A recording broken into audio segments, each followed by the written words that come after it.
pessoal, hoje nós temos dois convidados mais que especiais para falarem aqui com a gente sobre o tema que eles vão tratar na nossa conferência de jovens profissionais que vai acontecer no final do mês. Aliás, se você não se inscreveu ainda, por favor, se inscrevam, né? Tragam seus amigos, que vai ser um encontro assim muito especial com pessoas que nem a gente, pessoas que têm experiência e que vão compartilhar conosco sobre temas muito relevantes. E o tema desse ano é Além do Cansaço, um caminho do renovo. E esse tema foi pensado para você que vive nas suas multitarefas, que tem pressão no trabalho, muitas demandas em casa, né? E tentando equilibrar com essas demandas que não são poucas, principalmente para quem tem filhos pequenos em casa, né? E também, no final de semana, o trabalho na igreja. E aí você pensa, cadê o descanso, né? Como encontrar esse caminho de renovo? E por isso que eles estão aqui com a gente para compartilhar um pouco da vida deles no ministério, né? Ambos são ministros da palavra, né? E eu quero agradecer pela presença de vocês. Muito obrigada, Linda, Isaac, por estarem aqui conosco. Então, eu queria apresentar um pouco vocês e pedir para vocês compartilharem um pouco do que vocês têm feito, né? A Linda é ministra do Evangelho e empreendedora social, né? Diretora executiva da ONG chamada Dignitar. Ela vai falar mais sobre isso, né? E que mais? Eu sei que ela tem inspirado muitos jovens a pensarem na sua carreira em como usar para o reino de Deus, né? E ela luta pelos direitos dos mais vulneráveis, né? E tem sido, assim, uma inspiração para muitos jovens de todas as idades, né? E eu queria que ela compartilhasse um pouco do trabalho dela, né? E depois falasse um pouco para a gente, né? Sobre esse equilíbrio que ela faz dos multipapéis na vida dela, né?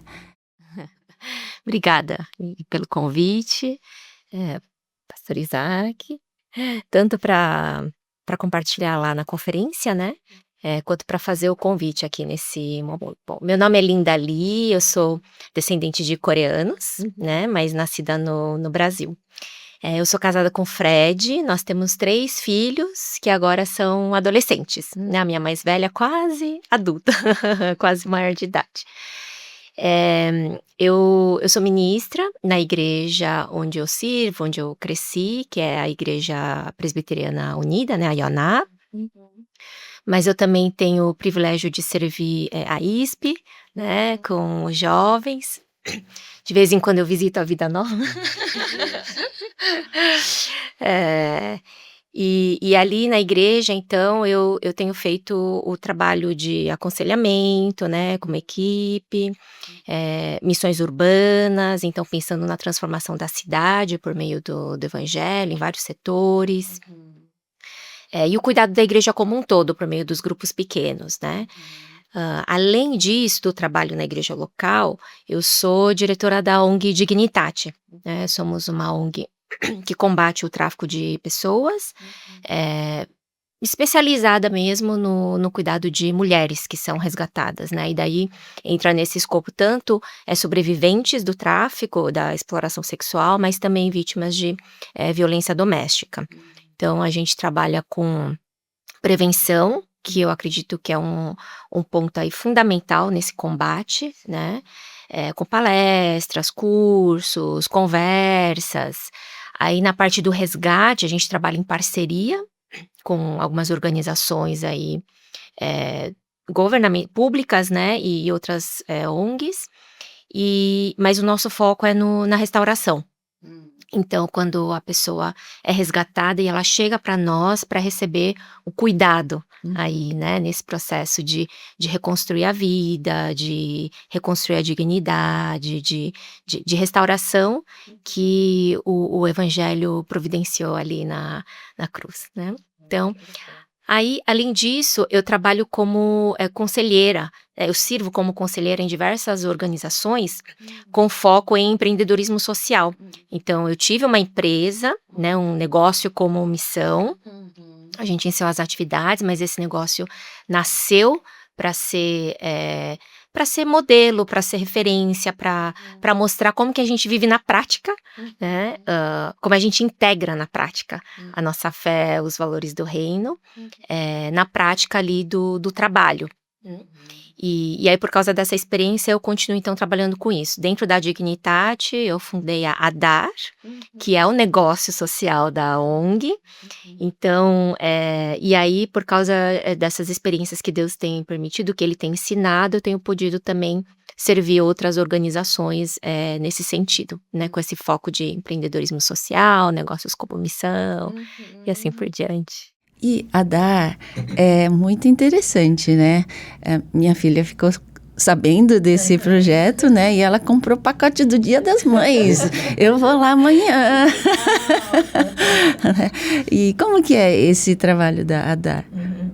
A ADA é um espaço de beleza e de cuidado, né, então, é uma clínica de estética, né, a gente não fala que é clínica, porque a gente não tem todos os serviços, de saúde, então o foco mais é no tratamento facial e corporal. Então, é uma empresa social, por que tem esse nome? Porque ela tem um CNPJ que é filial da ONG Dignitate. Então, ela não tem distribuição de lucros, 100% ali da renda fica dentro da ONG. Então o propósito dessa empresa é sustentar financeiramente as ações da ONG e especialmente a casa, que a gente está em projeto, né, em fase de De captação. acolhimento. Isso. Então a gente já vai abrir essa casa, e aí o custo fixo dessa casa é alto, né, então para a gente poder acolher e cuidar dessas mulheres com segurança, a gente decidiu então abrir esse negócio. Então o foco principal dele é esse, né, levantar recurso, manter essa casa.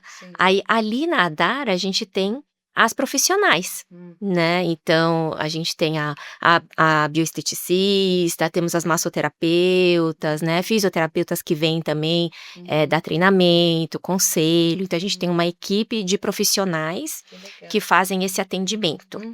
Mas aí aproveitando, né, Sim, aproveite.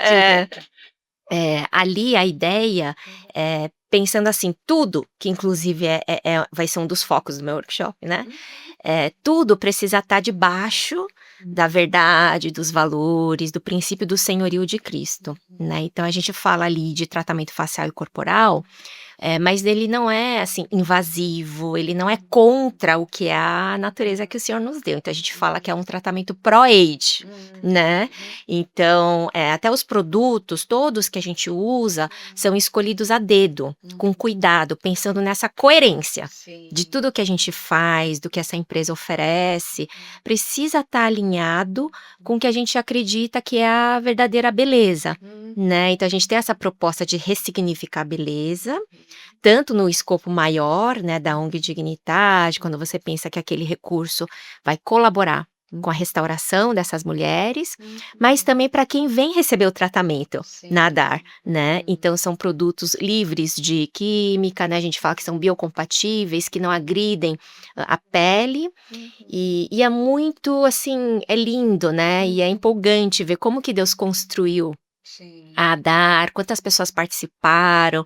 A gente usa como base de um dos tratamentos, por exemplo, argilas, né, e elas são fornecidas pela Granatum, que é de um casal de Santa Catarina, irmãos muito queridos, né, que estudam isso, que trabalham isso e que são nossos parceiros. Então a gente usa essas argilas, né, argilas diferentes que têm, propriedades diferentes para tratamentos diferentes, e outros parceiros também, né, que usam esses produtos aí, menos agressivos, que não agridem, né, a pele. Então isso inclusive é a proposta aí, da própria empresa. Que legal, nossa, muito É legal, muito né? legal. Né? É bom saber que eu posso já comprar presente pra minha Isso, esposa, pra minha isso mãe. mesmo.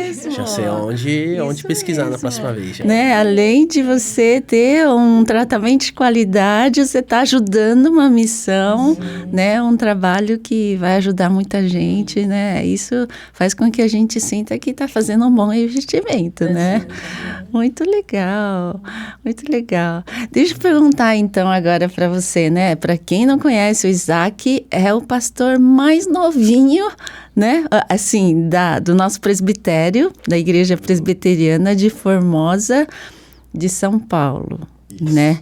E é o pastor ordenado, assim, mais jovem, né? E eu fico muito feliz de ver essa nova geração escolhendo esse caminho do ministério, né? Eu imagino que não tenha sido assim tão fácil para você, porque você veio de uma família bastante empreendedora, né? Sim. Muitos negociantes, né? De sucesso, tal, e assim, como foi para você, né? Escolher esse caminho, o que motivou você, né? Fala um pouquinho do seu trabalho. Então, primeiramente, muito obrigado pelo convite. Obrigado, pessoal que está assistindo aí também. Meu nome é Isaac Itassui. Eu sou pastor há quase 3 anos. Casado com a Arissa, que é médica. E recentemente o nosso filho nasceu, né? Que é o Nicolas. Eu, trocando umas mensagens com a Linda, achei muito legal o que ela falou, né? Porque eu perguntei para ela assim, como que faz para ser part-time pastor, ministro e part-time pai, né? Porque eu não tô conseguindo. Ela falou assim, Isaac, meu querido, não é assim, é full-time pastor e full-time pai. E tem sido, assim, aprendendo a ser pastor, né? Aprendendo a ser pai também. Mas está sendo bem legal, assim, muito divertido. E respondendo a sua pergunta, né? Então, eu vim de uma família de comerciantes. E família oriental, comerciante, tem toda uma mentalidade, né? Eu lembro, assim, quando meu coração começou a queimar para ir para o ministério, a minha pastora falou comigo, falou assim, Isaac, você não pensa em fazer seminário, que eu acho que você leva jeito. E a primeira coisa que eu pensei meus pais não vão deixar, meus pais não vão me apoiar. Mas ela falou assim, não foge, vai lá, ora e conversa com eles, que eu acho que o chavão, né, o famoso chavão, Deus abre as portas. E eu orei, fui conversar e a resposta que eu tive melhor não, Isaac. Ganha dinheiro primeiro, fica rico, aí depois você faz o que você quiser. E para ajudar a igreja, você vai conseguir ajudar mais ainda, porque você vai poder ofertar uma quantidade maior, né? Aí eu falei assim, não, tá bom. Então eu tentei, fui dar a devolutiva, né, pra pastora, só que uma semana depois meu pai me ligou. Ele falou assim, Isaac, é isso que você quer mesmo? Eu falei assim, sim, porque meu coração queima, né? Eu acho que para alguns, a vida profissional é a ambição. Tipo, não, eu quero chegar a coordenador, eu quero chegar a gerente.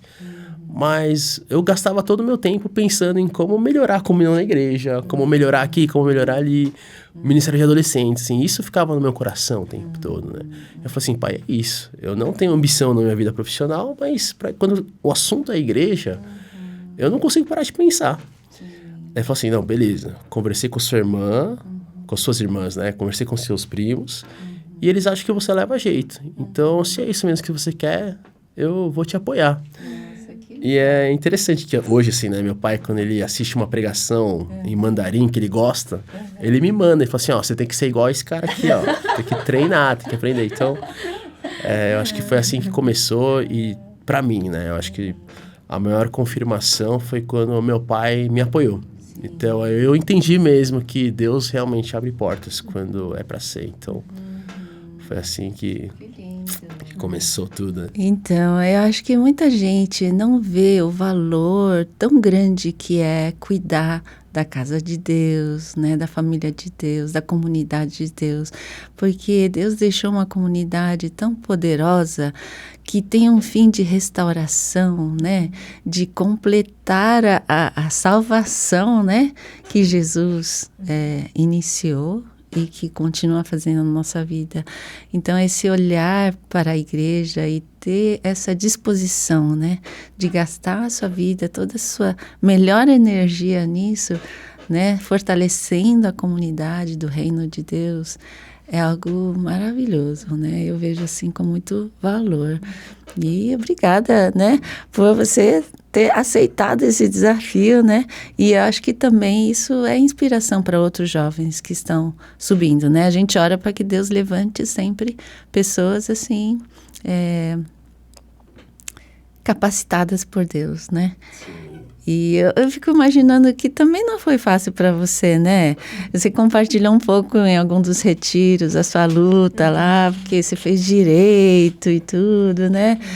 Conta um pouco também da sua trajetória, como que é essa decisão, né?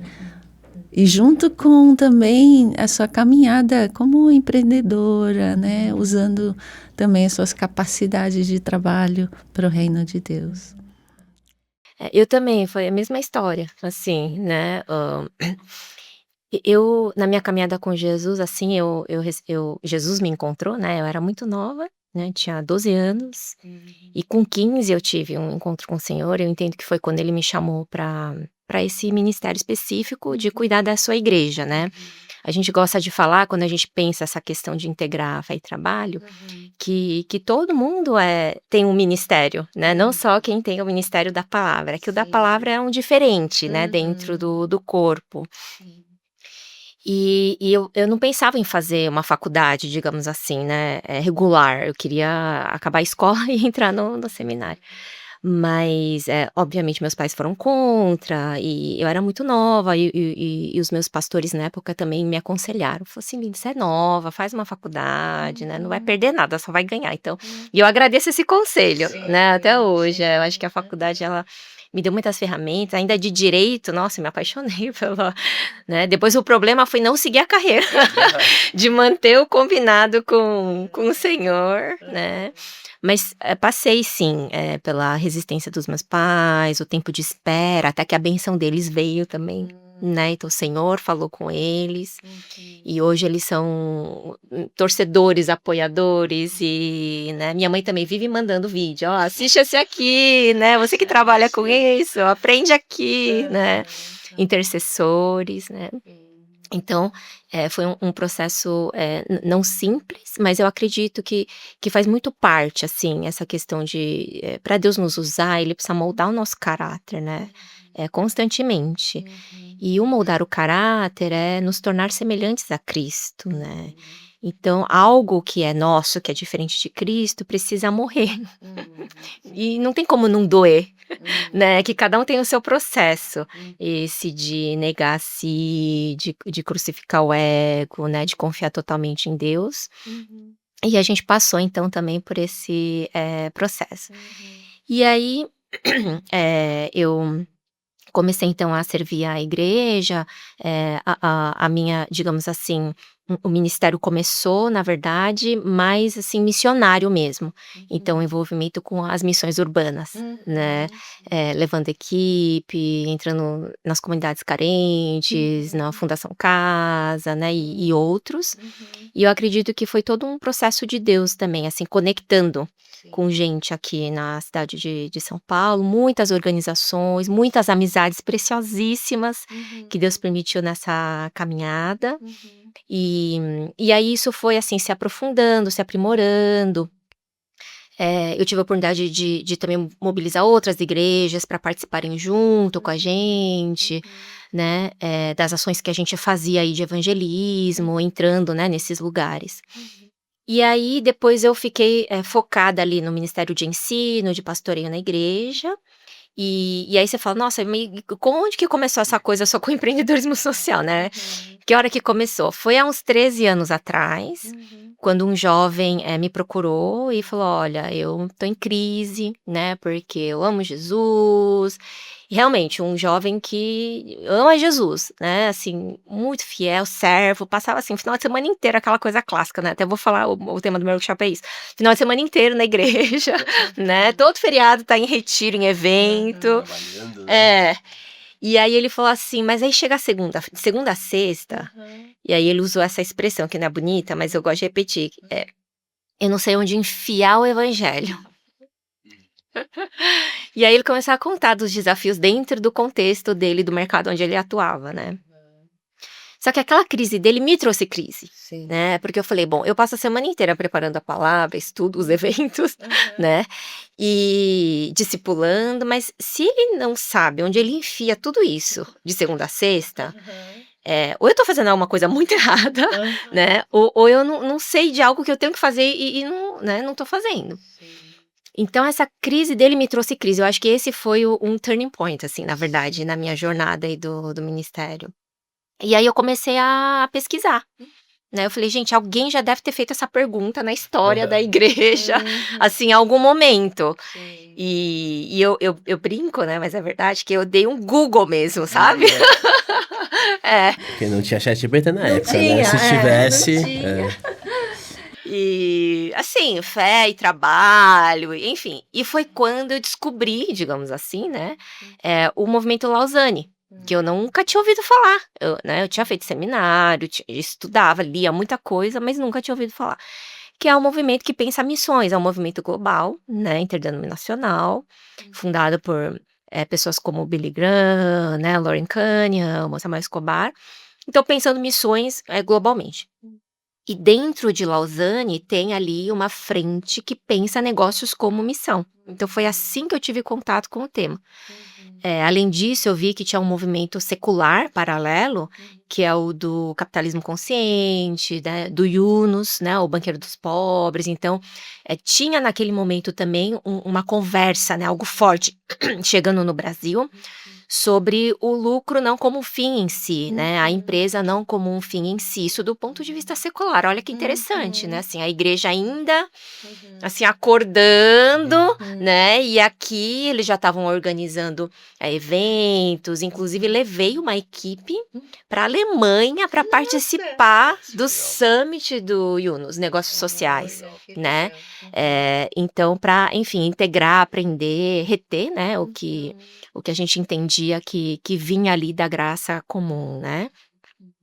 E foi assim, então eu comecei a fazer grupos de estudos na igreja, sobre esse tema. Na época não tinha nada em português, olha só, né, então assim, o pessoal estava começando a traduzir os artigos de Lausanne mesmo, aquele clássico do Tim Keller, né, Como Integrar Fé e Trabalho, aquele livro vermelho, ainda não tinha em português, não tinha sido lançado em português, mas tinha em inglês.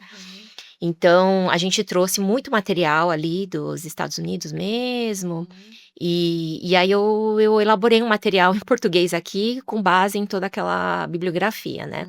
E com esse material a gente começou a fazer grupos de estudo. Então foram 2 anos, mais de 10 grupos de estudo com perfis diferentes, até que um deles de empresários mesmo, experientes, já com 10, 15 anos de mercado, assim, sentiu desafiado, né, falou: "Gente, isso aqui na teoria, ok, valores do reino, empresa tem que ser assim, gestão tem que ser assim, destino do lucro é assim, princípio, mas na prática não sei se funciona". Essa foi a conclusão desse grupo específico. E aí eu falei: "Não, tem que funcionar, porque se a Bíblia tá falando que é". E aí eu falei: não funciona, né. Falei: "Então, se a Bíblia falar que é e você falar que não funciona, um dos 2 tá errado". A Bíblia não é, então deve ter um outro jeito de fazer. Então, lógico que foi ali uma discussão, até calorosa, assim, né, entre a gente, mas, eu tenho muito claro que o Espírito Santo estava movendo e direcionando. Então aí falamos assim: "Então vamos abrir uma empresa, desse jeito mesmo, vamos ver se funciona na prática".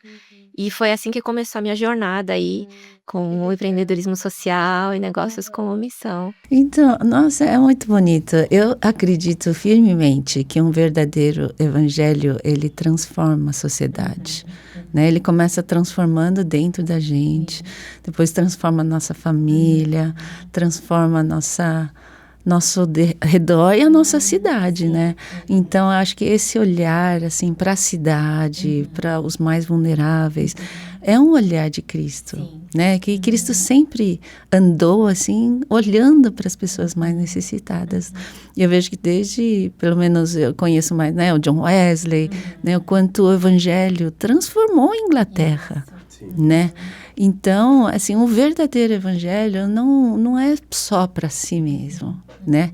E aí essa transformação gera também uma transformação no nosso trabalho.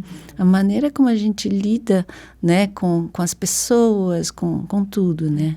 Então, é muito, muito bonito isso. E eu tenho visto que o Espírito Santo também tem guiado nossas igrejas, que são étnicas, né? A sua coreana, nossas taiwanesas, tal, a olhar além da gente, né? E a gente vê que a gente tem um papel social importante, e isso tem a ver com o nosso trabalho, né? E aí você contando a sua história, eu lembrei também, né? Que é um pouco parecido também que aconteceu comigo. Eu me converti aos 12 anos e aos 15, 16 anos eu consagrei minha vida e achando que eu ia ser missionária na China, né? Então eu estava me preparando para fazer seminário e tal, quando o meu professor de escola dominical disse para mim a mesma coisa. Lili, você é muito nova, faz uma faculdade e depois, se realmente é isso mesmo, Deus vai confirmar, tal. E aí ele, inclusive, me ajudou, né? Falou, você tem tanto jeito com as pessoas, conversa, aconselha, por que você não vai fazer psicologia, né? E eu também aceitei o conselho, assim, fui fazer psicologia. E isso, de alguma forma, me direcionou para o meu trabalho. Então, desde então, eu tenho trabalhado nessa área de aconselhar, restaurar pessoas, orientar pessoas. Mas eu sentia muita falta na profissão, né, poder também, sabe, integrar a minha fé. Então, isso é algo que a profissão da psicologia não permitia, né, pela lei, pelo registro lá da psicologia. Então, eu fiz uma escolha, né, de atuar integralmente como conselheira bíblica, conselheira cristã, né, e aí Deus continuou nesse meu coração de ministério, e aí depois que eu me formei em psicologia, eu fui fazer o seminário, né, e lá no seminário eu continuei também pensando, né, como nós podemos transformar a vida das pessoas, né, através da nossa fé. E eu tinha certeza absoluta de que o trabalho do aconselhamento tinha que estar integrado com a fé, né? Então, mesmo que não tinha muita coisa naquela época que fizesse isso, né? Então, eu comecei por conta própria. E aí, depois, nos últimos, 6, 7, 8 anos, né? Que o Daniel Ye, que é o filho do pastor Ye, voltou dos Estados Unidos e me desafiou, né, a fazer isso de uma forma mais difundida, né? E foi aí que surgiu o Ministério Mais Barnabés, né? E que visa levar as pessoas a entender que os nossos problemas reais, emocionais, relacionais, tem tudo a ver com a nossa fé, né? E que é muito importante a gente atuar na sociedade trazendo essa restauração, né, na vida real das pessoas, né? E por isso também que a gente tem feito essas conferências para jovens profissionais, porque eu sinto justamente isso, né? Esse hiato, essa esquizofrenia, sabe? De a vida cristã de fim de semana e a vida secular, parecendo que não há essa ponte, né? E aí esses nossos diálogos vão justamente nos levando a pensar e também ver exemplos de verdade, né? Pessoas que desafiaram isso e que estão abrindo caminho para a gente ver que é possível, né? Então, muito legal isso, né? Que você trouxe aqui para a gente, né? E eu queria ouvir um pouco de você também, Isaac, né? Como que você lida, né, com esse ministério e também, né, do cuidado com seu filho, né? E eu sei que a igreja étnica não é fácil, né? Assim, tem vários desafios, né? Sim.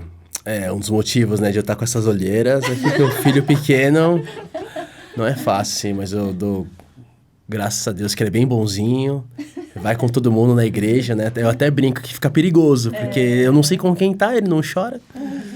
Mas eu acho que, falando um pouquinho, né, um gancho com o que foi falado aqui, eu entendo que por muito tempo, assim, acho que pelo menos nas igrejas taiwanesas, eu não sei as coreanas, né?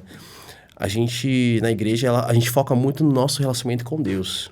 Mas a gente esquece que o relacionamento com Deus, ele, na verdade, molda todos os nossos relacionamentos. Então, a maneira como a gente se relaciona com o mundo, a maneira como a gente se relaciona com nós mesmos, a maneira como a gente se relaciona com tudo que está ao nosso redor, né?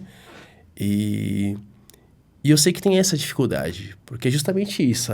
Cara, eu tô bem com Deus, mas parece que o resto não tá indo. E até onde eu entendo, a nossa fé, ela é multifacetada, assim. A gente precisa experimentar a graça de Deus nas diversas áreas da nossa vida. Porque se a gente só quer se sentir bem, quer se sentir perdoado, isso é legal, mas é incompleto. Então, a gente deixa de experimentar muita coisa quando a gente não leva o evangelho para todas as áreas da nossa vida, né? Então, acho que isso tem sido um desafio muito grande de levar para as nossas igrejas.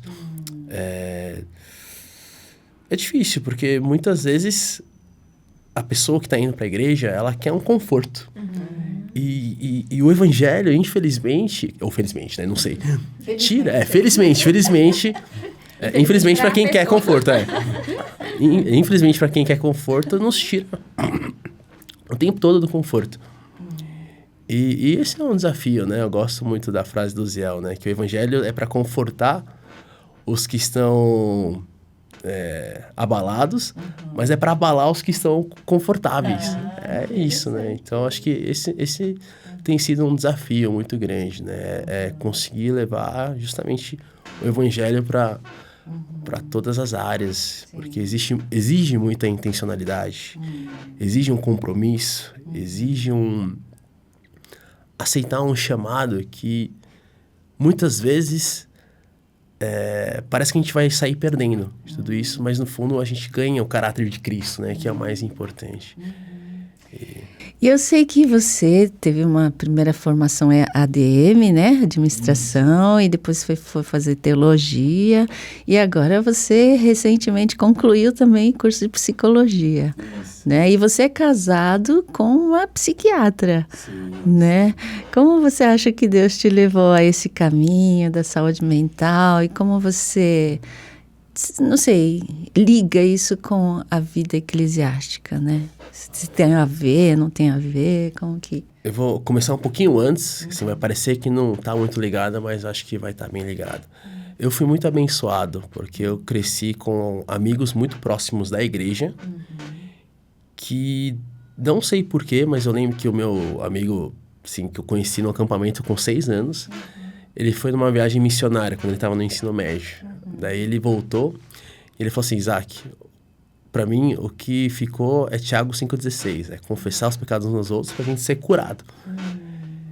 E por alguma obra de Deus, a gente falou assim, então vamos levar isso a sério.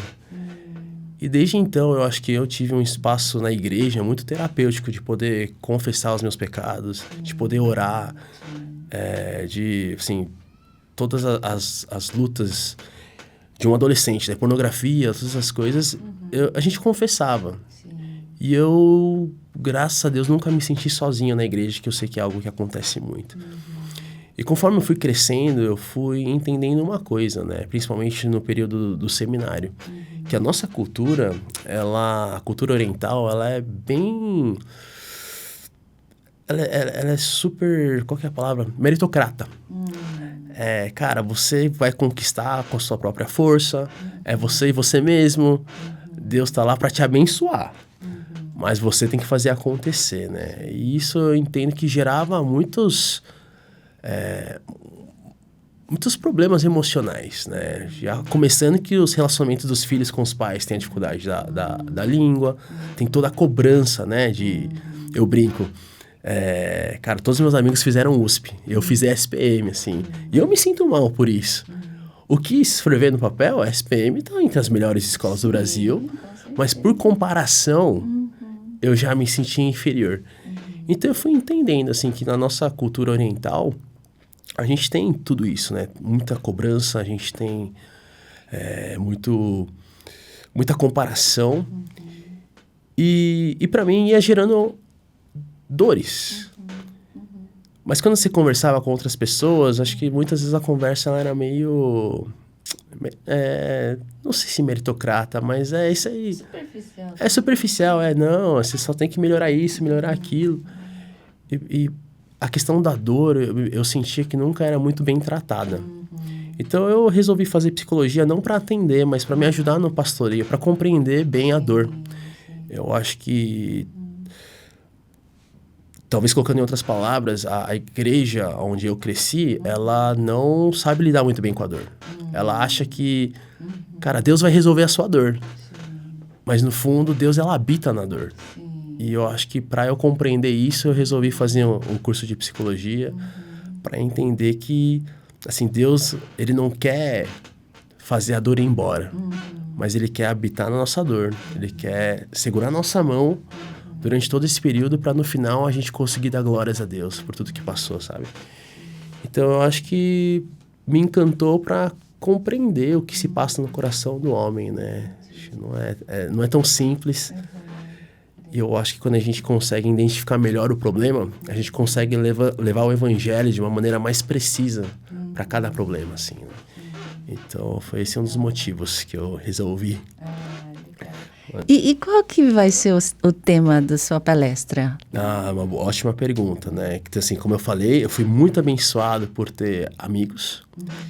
E eu acho que o diferencial da minha amizade é que a gente sempre teve um cuidado muito grande um com o outro. Então, sempre foi um pastoreio, né? Que a gente tinha, muitas vezes, um pouco manco, né? Porque estava todo mundo na mesma idade. Mas em questão de não se sentir sozinho, em questão de poder contar com a pessoa, em questão de poder confessar os pecados, eu acho que isso sempre esteve muito presente nas nossas amizades. E no fundo, é o pastoreio que a gente tem que ter com todo mundo da igreja, né? E o meu tema vai ser mais ou menos esse, como a gente pode transformar as nossas amizades em um lugar onde a gente pode cuidar um do outro. Porque às vezes é muito fácil a gente ir para esse extremo de só brincar, só fazer as coisas divertidas. E às vezes também, quando a gente quer mudar, a gente vai para outro extremo onde a gente fica chato, a gente fica querendo ensinar, a gente fica querendo o tempo todo, assim, tá lendo a Bíblia, tá assim. Eu acho que é um equilíbrio dos dois, né? E é um desafio. Mas o tema do meu workshop vai ser esse, como transformar as nossas amizades em um ambiente de cuidado e pastoreio, né? Nossa, isso é super importante. Eu também tive a alegria de crescer na igreja, de ter muitos bons amigos, né? E eu vejo tem muitas pessoas da minha geração, assim, que cresceu sendo formado por essas amizades, né? Porque, pelo menos na minha época, assim, nossos pais trabalhavam o tempo todo, a gente mal via eles, e era na igreja que a gente estava sendo formado e estava sendo curado também, né? Então, olhar para a igreja como um lugar de cura, de restauração, é super importante, né? E de poder trabalhar investindo isso, né? Então, por isso que os trabalhos de fim de semana que a gente faz e que às vezes também perpassa durante a semana nas células, né? Desse cuidado mútuo, ela é totalmente necessária para uma saúde emocional, mental, espiritual mais integral, né? Então, da gente repensar nisso e é muito legal. Muito obrigada por trazer esse tema para a gente. É um prazer, vai ser meu coração queima muito por amizade. Acho que é um tema que sempre esteve muito presente no meu coração. É uma coisa que é muito bonita e muito poderosa em nossas vidas, né? Acho que representar Jesus um na vida do outro é uma coisa muito poderosa. Que legal. E você, Linda, qual que vai ser o seu tema do workshop? O tema que me propuseram foi como conciliar ministério e trabalho, né? Eu achei interessante quando chegou esse tema, porque é uma pergunta que eu recebo muito. As pessoas falam, nossa, como você faz, né? 3 filhos, né? ONG, Pergunta que eu fiz para ela, na verdade. É negócio, é tudo. Você vai dar uma pincelada do que você vai falar lá. É um spoiler aqui, Então, eu sou uma pessoa que gosta de trabalhar sempre princípios, né? Eu acho que quando a gente eu sou muito pragmática, mas se a gente não tem clareza dos princípios e dos conceitos, e a gente pega só a solução, digamos assim, ou a sugestão de solução, a gente não consegue permanecer a longo prazo, porque não tem raiz, não tem fundamento, né? Então, eu vou trabalhar, é a provocação que eu sempre faço, né? Que eu acho que quando a gente faz essa pergunta, como que eu concilio o trabalho e o ministério? É porque a gente está vivendo uma realidade em que essas duas coisas estão desconexas. E isso por si já é um problema. Quer dizer, assim, que hora que desconectou? Que hora que o que eu faço no sábado, no domingo, ou dentro das 4 paredes da igreja, não tem nada a ver, ou se tornou não conciliável com o que eu faço de segunda a sexta, que foi a crise que orientou aí, que tem orientado minha jornada até hoje, né? Então, eu vou trabalhar essa questão e entender, assim, e procurar entender juntos, né? Que, primeiro, que não são coisas diferentes. Eu acho que isso ajuda muito a gente na hora da gente construir a nossa agenda, né? Então, eu entendo que essa pergunta é porque a gente às vezes se sente culpado quando a gente olha para nossa agenda. E aí a gente fala, nossa, mas aí eu não vou conseguir fazer isso porque eu tenho aquilo. Não vou conseguir fazer aquilo porque eu tenho isso. Mas é porque as duas realidades, no caso, o Ministério do Trabalho, a gente pode pensar em outras áreas, a gente entende que estão competindo. Então, eu acho que o caminho é entender que a gente é uma integralidade só.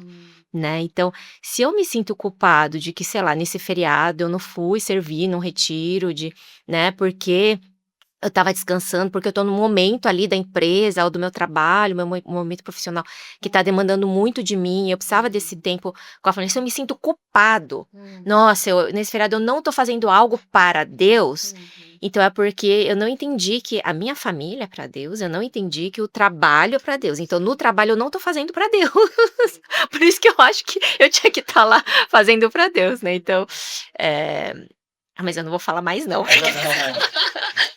porque não tem que deixar só o gostinho, sim, né? E aí eu vou propor ali, tá? Então, na prática, como que a gente vai conciliar tudo? Aí tem que vir no workshop pra ouvir. Vocês ficaram com vontade? Eu fiquei com vontade. Mas, graças a Deus que vão estar todos gravados também, né? Porque a gente só vai poder assistir um de manhã, outro à tarde, né? E aí o resto a gente pode assistir gravados depois, né? Então a gente vai poder... Mas assim, eu queria compartilhar um pouco, né? Na época em que eu trabalhei como diretora de uma ONG também, estava fazendo as contas, acho que uns 17 anos atrás, 2009, eu aceitei o desafio de ser diretora de uma ONG que estava começando. Então, naquela época, acho que eu também não sabia como lidar com isso, porque eu também tinha filhos adolescentes. E foi assim, quando meus filhos eram pequenos, eu fui mãe de tempo integral, atendia uns casos e outros, assim. Mas quando meus filhos foram crescendo, eu senti que eu podia investir, né, num trabalho que não era nem a minha especialidade, né? Era um trabalho social. Mas assim, durante esses 5 anos que eu fui diretora executiva, eu tinha que me preocupar com tudo, desde levantar recursos, achar voluntários e ver as papeladas, né? E vem todos os dias. Eu sei que eu me atrapalhei com isso. Então, no meio do segundo mandato em que eu servi lá, fora que eu sou esposa de pastor, sirvo na igreja, com 3 filhos. Eu sei que eu estava surtando, né? Então, eu estava assim, com a língua para fora, não aguentando mais, só segurando para a peteca não cair, sabe assim, todos os pratos. E aí eu entrei num burnout. Então, no 5º ano, eu estava assim, não aguento mais. E eu realmente cheguei num burnout em que eu não conseguia nem ir para a igreja direito. Quando eu senti que eu não queria ir nem para a igreja, eu falei, nossa, eu tô doente. Porque a igreja é o lugar que eu mais amava, sabe? E como que eu não tava nem querendo ver pessoas. E eu sou muito pessoa, sabe? Aí que eu vi, não tô bem, né? Fora que eu tava assim, né? Surtando em casa. Ai, que vergonha. Mas assim, meus filhos foram bem pacientes comigo, né? Fora o meu marido. Mas aí que essa experiência fez com que a gente tirasse um sabático, né? E para eu rever, repensar, né? Como é que se vive essa vida, né? De uma vida tão intensa de ministério e de um trabalho tão intenso com filhos e tudo, né? E aí foi que eu realmente busquei essa cura também, né? E de perceber o quanto é importante o descanso. Você estava falando da culpa do descanso, né? Eu não descansava, né? Porque era fim de semana intenso, segunda a sexta, na ONG, nos trabalhos, né? Em casa, com as crianças. E assim, e quando você arrasta isso por um longo tempo, você vai adoecendo, né? Então, eu tive que reaprender, sabe? A descansar e a me recarregar. E, enfim, aí eu fui me redescobrir, né? Então, e toda essa experiência da dor que a gente passa são justamente experiências que Deus vai nos formando, vai nos corrigindo, vai nos aperfeiçoando. E aí, a partir daí, daquilo que eu aprendi, que eu transformei também num curso depois, né? Quando comecei com o Marcos Barnabés, um curso para ajudar as pessoas em burnout. E aí eu descobri que tem muita gente, pastores, missionários, né? E bons crentes que passam por isso, né? E que a gente precisa reaprender o caminho do descanso, do renovo, né? Que é um pouco o tema do nosso, da nossa conferência. E eu tenho essa curiosidade de saber se vocês também já passaram por algo, ou vocês já aprenderam a lidar com isso, não precisou passar por tudo isso, né? A Lili mandou essa pergunta pra gente antes, então eu tenho mais ou menos pensado. Eu acho que a pandemia ela não foi fácil para ninguém. E justamente quando eu me formei no seminário e me tornei ministro, a pandemia veio. E como eu ainda estava aprendendo, no caso, a ser ministro, né, que é um aprendizado para se tornar pastor, foi duro a pancada. Por quê? Porque os pastores não sabiam que era ser pastor na pandemia. Sim. E eu tenho uma péssima qualidade que quando eu não sei o que eu tenho que fazer, eu gasto toda a minha energia fazendo tudo. E eu me canso muito rápido. Sim. E quando eu estou sem direcionamento, eu sou, assim, uma máquina de burnout fácil, assim, né? Foi isso que aconteceu comigo também. Sim, e foi terrível, né? Então, a gente teve a ideia de gravar um devocional todos os dias, durante o ano inteiro, no primeiro ano da pandemia. E eu tentando gravar, assim, falando assim, não, eu sou mais jovem, vou gravar vídeo no YouTube, vou fazer um negócio mais legal, né? Só que eu também, assim, chegou uma hora que eu tava lendo a Bíblia na força da tarefa lá, né? Tinha que fazer. Eu já nem sabia mais se eu tava fazendo devocional, se eu tava lendo para preparar um estudo.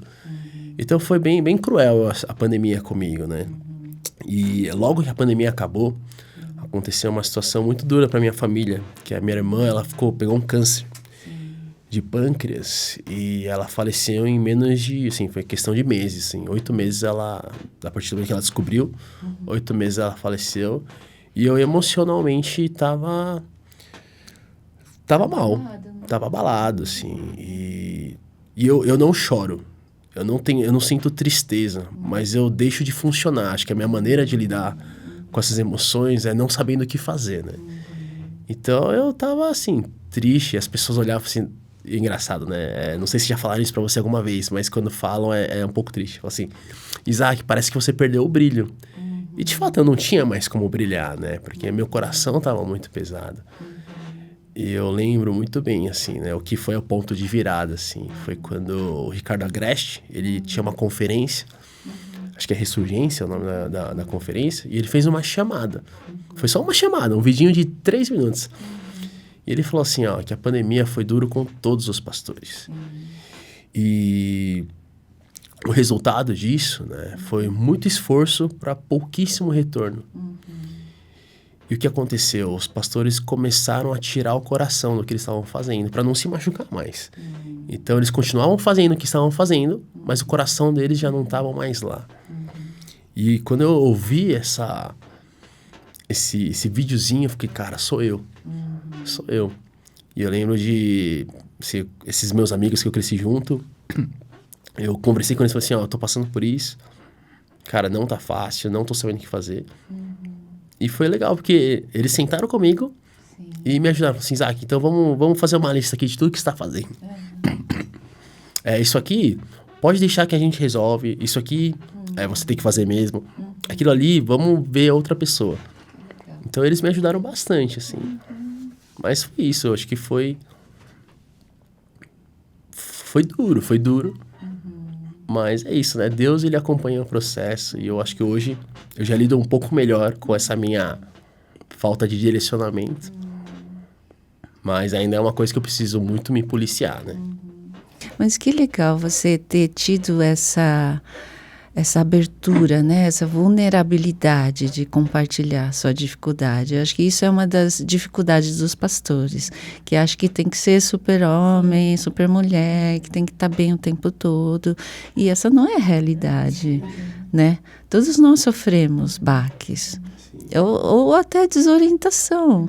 E aí a gente às vezes quer só essa resposta direta de Deus, assim, sendo que o corpo de Cristo, né, é um caminho de restauro, né? E é muito legal ouvir isso de você, um jovem pastor, né, com coragem de pedir ajuda, né, e de ter amigos. Como é importante ter amigos, amigos que estão com você, que oram por você, que lutam com você, né? Isso é bem bíblico. E o legal, acho que, de ter amigos é que eles sabem que você não está bem. Quando você tem amigos próximos, eles vão notar, falar assim, Isaac, você tá estranho. Eu acho que você não tá legal. Vamos conversar.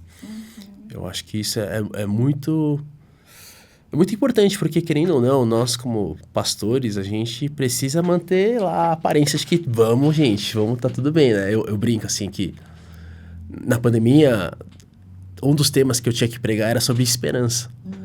Só que como eu vou pregar sobre esperança se o meu coração já não tá muito esperançoso, sabe? E é importantíssimo, assim, eu acho que pra mim a amizade, companheiros de caminhada é uma coisa essencial. Acho que ninguém consegue. É um privilégio muito grande, assim, que eu digo, né? Representar Jesus na vida do seu amigo uma coisa, é um privilégio muito grande. E ter um amigo representando Jesus pra você, falando o que você tem que ouvir, te ajudando, não tem preço. Então venham pro meu workshop também, eu quero falar muito sobre isso, queima muito no meu coração. E foi isso que eu passei, foi assim que eu consegui passar por toda essa situação, né? Que legal. E você já teve como que é, uma experiência de exaustão ou de desânimo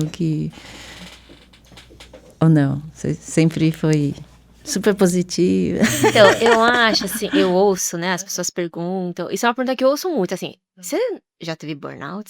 Você não tem burnout? Você não, né? E eu fico pensando, sabe? Eu acho que eu não tive, mas eu tava refletindo, pensando, claramente eu tenho esse desafio, assim, constantemente a gente precisa revisitar a nossa agenda, onde está o nosso coração, o que eu tô assumindo, achando que eu dou conta, o que eu preciso dar conta. Então isso é um exercício que precisa ser feito, né, e eu tenho que fazer, senão logicamente eu também vou uma hora pifar. Então, eu tenho que fazer esse exercício, eu falo que, hum assim, eu particularmente na minha vida, o meu marido é alguém que tem sido essa liderança para mim, né, então, ele quando ele observa sinais ou quando ele sabe, aí ele é quem fala: "Linda, por que você tem que falar assim para isso? Por que você tem que fazer isso?", né, ou quando ele vê que eu tô assim, preocupado ou assumindo algo que não é minha responsabilidade, que isso é um dos fatores também, essa coisa de: "Tem que ser super-herói", né. E ele é bem "Não, você não tem não, isso daí não tá no seu controle, você já fez tudo o que você". Então, assim, eu não sei o que seria, eu não poderia fazer, assim, estar onde nos lugares onde eu estou, se o meu marido não fosse o Fred. Então eu tenho visto isso, assim, né, os dons que Deus deu pra ele e pra mim são diferentes, mas assim, a gente tem muita clareza nisso, na nossa relação como casal e como família, ele é a pessoa quem sabe, então, hoje, assim, até os convites que eu vou receber, tudo, Eu converso muito com ele, eu nunca respondo sim ou não de prontidão. Não porque ele tem que me autorizar, não é sobre isso, né, mas ele vê o que eu não vejo, né. E então assim, eu sou muito grata ao Senhor, né, eu tenho muita clareza de que é isso, assim, por isso que o tudo que a gente faz junto, a gente entende isso, os trabalhos são diferentes, onde ele atua é diferente de onde eu atuo, mas é sempre junto, né. E o contrário também, ele traz as questões dele, né, e sou eu que vou dizer: "Não, você não tem que ficar preocupado com isso". Então eu acho que Deus tem nos abençoado nesse sentido, então esse relacionamento tem sido de fato, acho que o grande equilíbrio, pra mim. O Isaac falou muito dos amigos, né, então eu acho que esse é um ponto fundamental. Quem é esse equilíbrio pra você, né? Tem que ter, né, falar: "Ah, é o Espírito Santo", não, o Espírito Santo certeza, mas ele tá querendo usar pessoas e vo acho que talvez, né, será que você tá ouvindo? Então assim, acho que esse é um ponto importante, né. Eh, agora, assim, eu passei por um deserto, né, que a gente fala, assim, uma fornalha, um tempo de espera antes de começar o ministério, foram 3 anos. Então, assim, pensando na pergunta que você tinha mandado, assim, também ouvindo as pessoas, eu acho que foi um pouco assim a minha jornada, né, foram 3 anos de silêncio, de espera, de não fazer nada. De ter o caráter moldado e assim, e eu acho que esse foi o preparo de Deus, porque eu acho que eu tenho mesmo a tendência pro ativismo, né, eu acho que Deus falou assim: "Acho que se eu não, sabe, tratar aqui, algumas questões, vai ser ruim lá na frente", então, talvez por isso e foram 3 anos em que, Deus trabalhou muito essa questão da minha identidade, que não estava condicionada a nada do que eu fazia ou não fazia, ao que eu tinha ou não tinha. Então, eu já tinha convicção no caso o ministério, né, do cuidado com a igreja, da palavra do ensino, e Deus não deixava eu esse é um outro testemunho, né, aquele que eu compartilhei num dos retiros, né, então, e Deus falou: "Não, eu te chamei mesmo para me servir, mas não é do jeito que você tá pensando", né, então, e é para você continuar dizendo sim. Então foi um tempo, assim, disso, assim, de olhar para dentro, para o coração, a rejeição das pessoas, no caso até da própria família, né, hã, até o treinamento, assim, do material, sabe, você precisa, o que que você de fato precisa, porque eu prometi, né, o Senhor falando, que eu vou dar tudo o que você precisa. Né, então, e aí encontrar o descanso nisso, e de que é ele quem faz, não sou eu. Então aprender na marra a encontrar a paz mesmo diante de situações em que eu tô frustrada, porque eu não consegui, digamos assim. Não é você que conta, você é minha serva. Então acho que essa relação de você faz o que eu mando com Jesus, e eu que sou o Senhor, né, e por que que você tá preocupada com algo que não é você, né? Isso foi, assim, algo que Deus trabalhou de maneira muito, assim, eu vou falar, dolorida durante esses 3 anos, né. E lógico, é como eu falei, eu tenho que revisitar constantemente a minha agenda, o meu coração. Eu tenho pessoas que fazem isso junto comigo, como meu marido e outros amigos, né. Como é Então importante. eu acho que não é assim, ter uma fórmula onde eu acho que é esse todo, mas a gente sempre lembrando, né. E aí de maneira mais pragmática, é a agenda.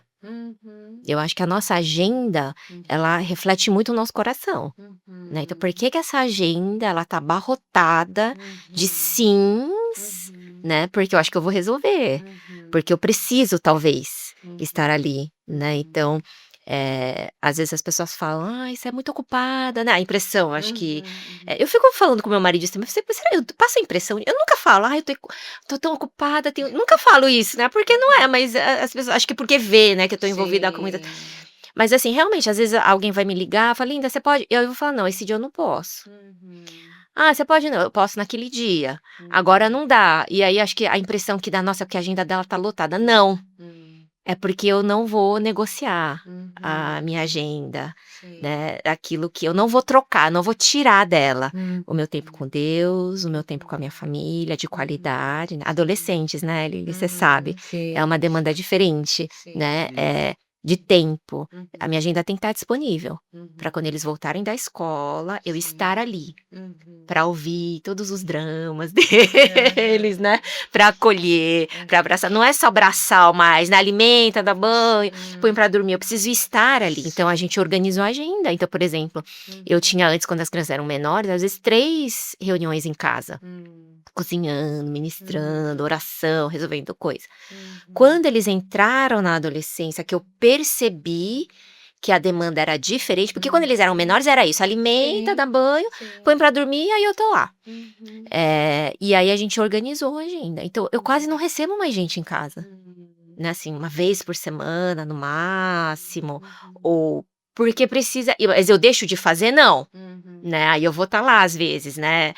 Numa reunião no Zoom, às vezes as pessoas falam, que hora você consegue? Eu falo assim, eu consigo hoje às 9. Aí acho que a pessoa pensa, nossa, ela só vai parar às 9. Não, é porque né, ela tá organizada, né? Então assim, isso eu acredito para os ministros, para líderes, né?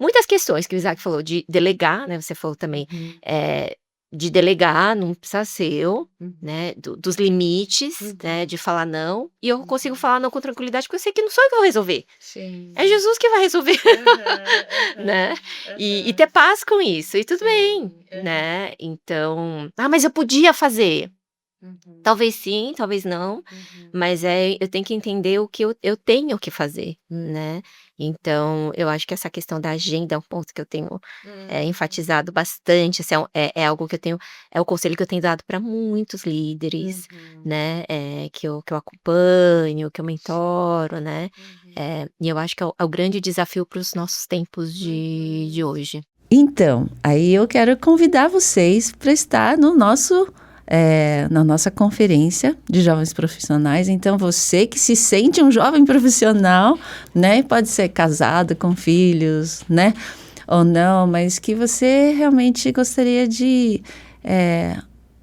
sentir esse renovo, sabe, ser inspirado pelos outros e ver que você não está sozinho nessa caminhada, sabe, que todos nós passamos por umas crises, né, ou outras. E eu quero convidar você para juntar seus amigos, né, participar dessa conferência, né, para a gente saber como lidar também com o nosso cansaço, como buscar esse renovo, né, e será um prazer ter você com a gente. E aí eu sempre termino pedindo para que nossos convidados, né, possam trazer uma pequena mensagem, uma palavra aos nossos ouvintes. Minha mensagem para você é: não perca o workshop da Linda, porque o que ela falou de agenda, para mim, é o que eu preciso aprender, né? Eu sou o primeiro a negociar minha agenda. Tipo, eu vou mudar aqui, eu consigo mudar ali, e eu acho que eu consigo. Mas é uma coisa que a minha esposa, ela chama minha atenção o tempo todo. Né? Então, enfim, eu acho que independente de quem você é, acho que só tem a ganhar vindo para essa conferência. E a gente fica muito feliz e aguarda ansiosamente vocês por lá. Obrigada, Isaac. Eu vou reforçar o convite para participar da conferência. Eu vi os temas, eu vi os temas dos workshops. São respostas, são espaços para a gente pensar junto em como essa caminhada, essa jornada do discipulado, que não é fácil, né? Em como a gente pode dividir essa carga um com o outro, ser suporte um para o outro, então precisa vir, né, e não ficar só reclamando, eu não sei como faz, mas aí você foi na conferência dos jovens profissionais que falou isso, eu não fui, então não reclama, assim, quer dizer, né, são espaços que Deus providencia, que são resposta de Deus, então você tem que organizar, tem que arrumar, né, mas vai, porque vai ser bênção, né, e participe do workshop do Isaac. Eu acho que isso que ele traz desses relacionamentos, que é algo tão raro hoje, né, é fundamental para a nossa caminhada, para a nossa jornada. Então venha. É verdade, a gente não caminha sozinho, né? Então vai ser um prazer, uma alegria ter vocês na nossa conferência e ajude a divulgar também, né, com jovens profissionais da sua comunidade, e estamos muito felizes por poder fazer isso e ter a ajuda de tantos irmãos, né, que Deus tem capacitado, tem, sabe, usado, né, são gente como a gente, né? Então, faça a sua caravana, né? Traga, se você se inscrever juntos, vai ganhar um descontão, né? Mas a ideia é essa, da gente compartilhar e ser inspirado uns pelos outros, né? Então, agradeço muito o tempo de vocês, né? E de ter aceitado também participar dessa conferência. Creio que vai ser de grande valia, né? Vai ser uma grande bênção para os participantes. Então, faça a sua caravana e venham. A gente espera por vocês, tá bom? Então, tchau. Tchau, obrigado, gente. Tchau, tchau.